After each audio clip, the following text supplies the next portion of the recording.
So what we're going to do today, we're going to do two reactions. We're going to do a redox reaction on the board, and then we're going to do a double replacement reaction on the board, and then we're going to go to my kitchen and we're actually going to try it out and see if these reactions actually happen. Ready to do it? I'm excited. So, I don't cook in my kitchen, so at least use it for chemistry. So copper solid, okay? This reaction, I have copper solid, and I'm going to add it to silver nitrate. What type of reaction is this? This is a single replacement reaction because I have a couple and I have a single guy. So this is a single replacement reaction. And we said that single replacement reaction is under redox. So this is a redox reaction because single replacement reaction is under redox. Now, we said in single replacement reaction, the two metal are going to switch places, right? The two metal are going to switch places. So copper is going to break up silver nitrate. So it's going to end up being copper nitrate. And I had given you guys a hint because this was a take-home problem that over here is going to form copper 2. It's going to put copper 2, so it would be copper CuNO3 2. Okay, now so copper kicked out the silver, now it's hanging out with nitrate, so silver is going to be by itself. So here is my single replacement reaction. I have to make sure it's balanced. It's not balanced. I have 2 nitrate here, so I'm going to add a 2 over here, and I'm going to add a 2 here. Now it's balanced. So this is my redox reaction. Now what I want you to do, I want you to figure out what's been oxidized, what's been reduced, what's the oxidizing agent, and what's the reducing agent for this single replacement reaction, which is under redox. Alright, so pause me and do this. Now if you do it together, you're going to know that copper has a charge of 0. Why? It has an oxidation number of 0 because anything by itself has no charge. Copper metal is neutral. It has no charge. So anything by itself is neutral. It has no charge. Copper metal, it has no charge. It's neutral. That's how it exists in nature.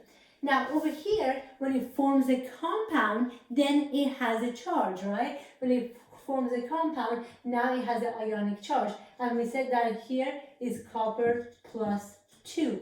So again, by itself, neutral, no charge. But when you form ionic compound, then you're going to have a charge. So it went from 0 to plus 2. So what happened? It became more positive. If you become more positive, that is oxidation. That is oxidation. Beautiful. Okay. Now, let's go and see what happens to silver. Look at silver over here. Silver metal by itself has a 0 charge. Anything by itself has a 0 charge. Is a silver metal, is neutral. That's how it exists in nature. Now, over here, is an ionic compound. Silver nitrate is an ionic compound. Silver is plus 1, nitrate is minus 1, right? Again, by yourself, you have no charge. You're neutral. But when you form a compound, you have to lose or gain electron in order to form a compound. Now, over there, the silver has a plus 1 charge because now it's in a compound. Again, by itself, neutral. Silver metal is neutral. You have silver jewelry, right? It's neutral by itself. But when it forms a compound, then, such an ionic compound, you have a plus minus charges. So silver is plus 1. So it went from plus 1 to 0. It became more negative. What is that? That is reduction. So far, so good? Okay. What is my reducing agent? What's my oxidizing agent? We said they're the opposite, right? So if copper got oxidized, that means this is my reducing agent, and since silver got reduced, this would be my oxidizing agent because we said agent or the reactant on the left side. They are the agent. So far so good. So this is my redox reaction. Now hopefully you got this down. Now if you look at this reaction, there's something really cool about this reaction, and that is if I take, based on this reaction, if I take copper metal, if I take cheap copper metal, what can I do? I can turn it into shiny silver metal. You think that can happen? Can I take copper metal, a piece of copper metal, add it to silver nitrate, and make a copper metal into silver metal? We'll find out. Okay, so but this is a redox reaction. If this will happen, the copper will get oxidized, the silver will get reduced, and we would end up with silver metal. Well, we'll find out in my kitchen what if that could happen. All right, so far so good.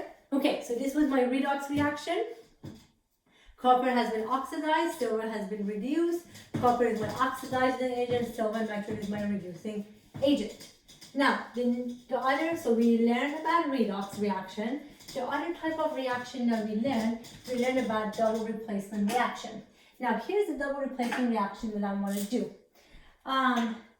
Lead to nitrate and potassium iodide. Okay, I know this is a double replacement reaction because it's got two ionic compound. Ionic compound, ionic compound. So I have two ionic compound. That means I'm going to have a double replacement reaction. Again, metal, non-metal, metal, non-metal, two ionic compound is going to be a double replacement reaction. And we said they're going to switch partners, right? They're going to switch partners. Now, lots of drama. It doesn't matter if you write the inis first or you write the outis first. So Pb is going to leave nitrate. Pb is going to go hang out with iodide. And nitrate is going to leave Pb, is going to go and hang out with potassium. I'm going to write the inis first. It doesn't matter which one you write.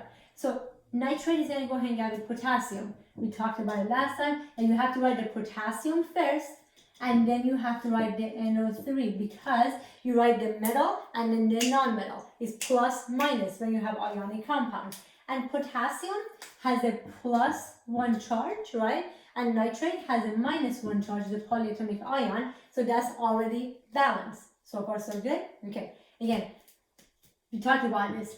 For ionic compound, you have to balance the charges.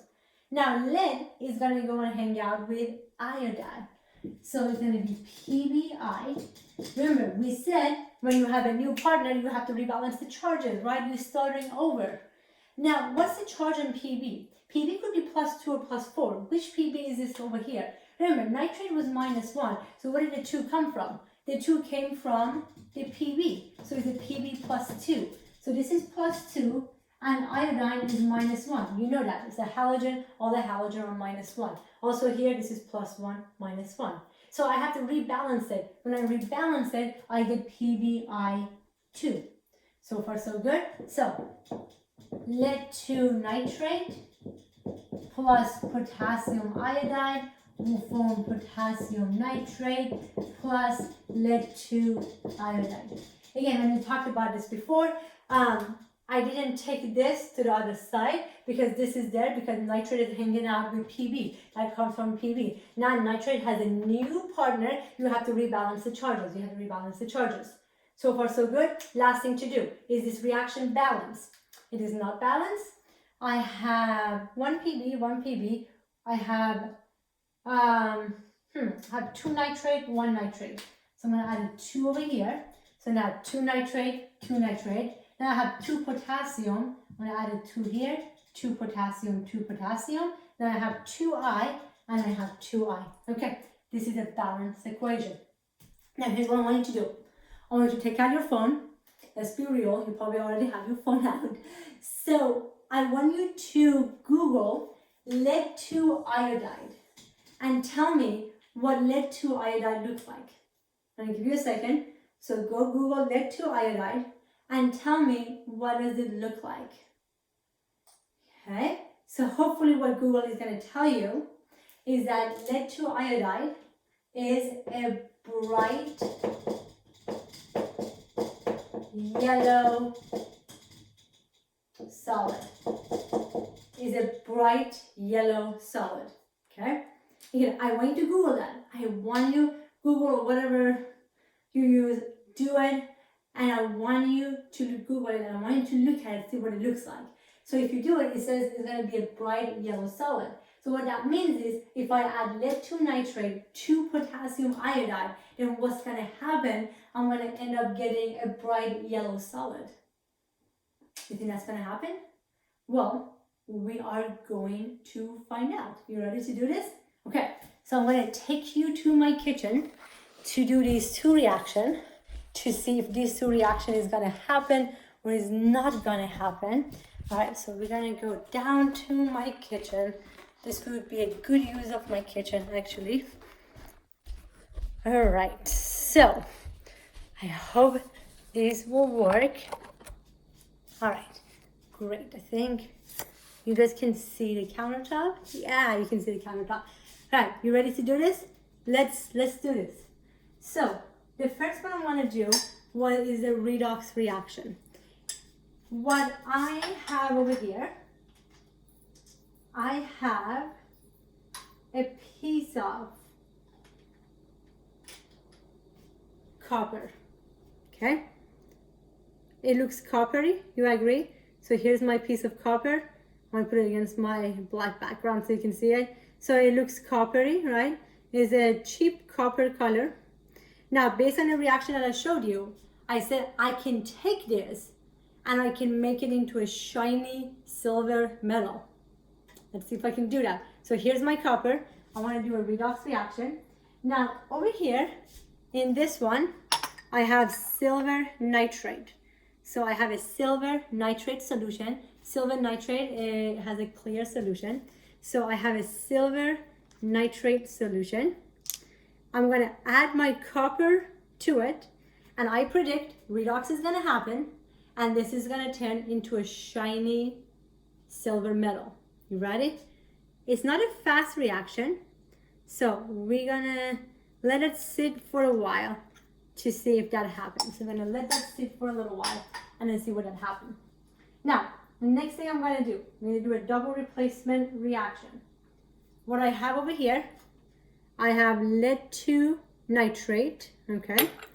I have a lead 2 nitrate. I'm going to add it to my beaker. It's too much, but that's okay.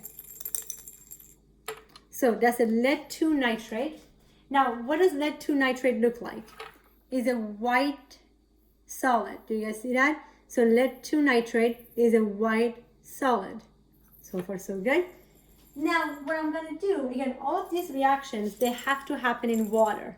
All of these reactions have to happen in water. What I'm going to do, I'm going to add water to lead 2 nitrate. And I add a little too much, but that's okay.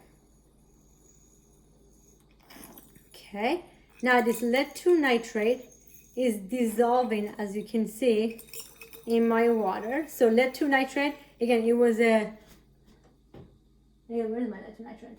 It was a white solid, yeah, white solid. And I'm gonna add it to water. I have to add a lot of water because again, I added way too much lead 2 nitrate. I'm dissolving it in water.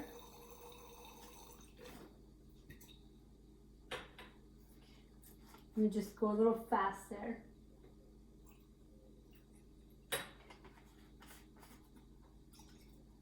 Okay. So it's dissolving in water. When something dissolves in water, what do you call that? You call that an aqueous solution, right? We call it an aqueous solution because it's dissolving in water. Okay. Now what I'm going to do, I'm going to take potassium iodide. Again, potassium iodide is also a white solid. Potassium iodide is also a white solid. So I'm going to take potassium iodide, which is a white solid, and I'm going to add it to this.